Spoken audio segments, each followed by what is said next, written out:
Hey guys, in this video I'm going to show you how to switch to a professional account on Instagram.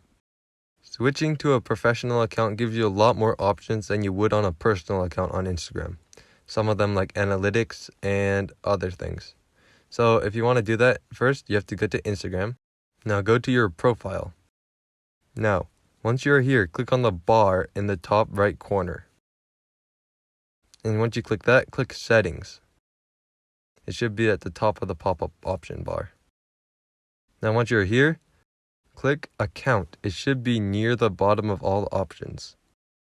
And once you are here, you want to scroll all the way down until you see the option to switch to professional account.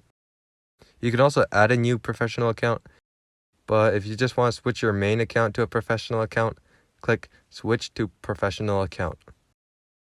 Once you click that, just click continue to all of these. You can read them, but they're pretty simple. Once you do that, you can choose whichever one describes you. And you can also turn on display on profile. This will say what you chose on your profile. So I'll choose digital creator just to show it.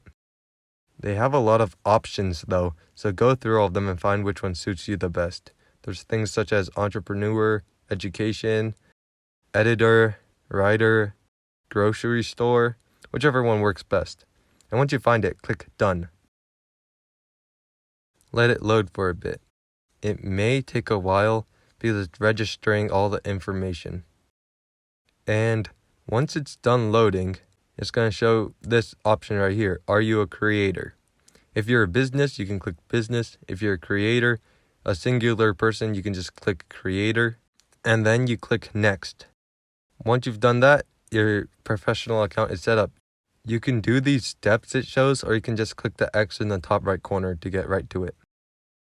And that's how you do it. Now, as you can see, I have the option to use analytics and such. If I click on the bars in the top right corner and insights, other things like that, it's pretty cool. But yeah, I hope this video was helpful. If it was, I would really appreciate a like and subscribe. And leave any questions you have in the comment section below. And I'll see you guys next time.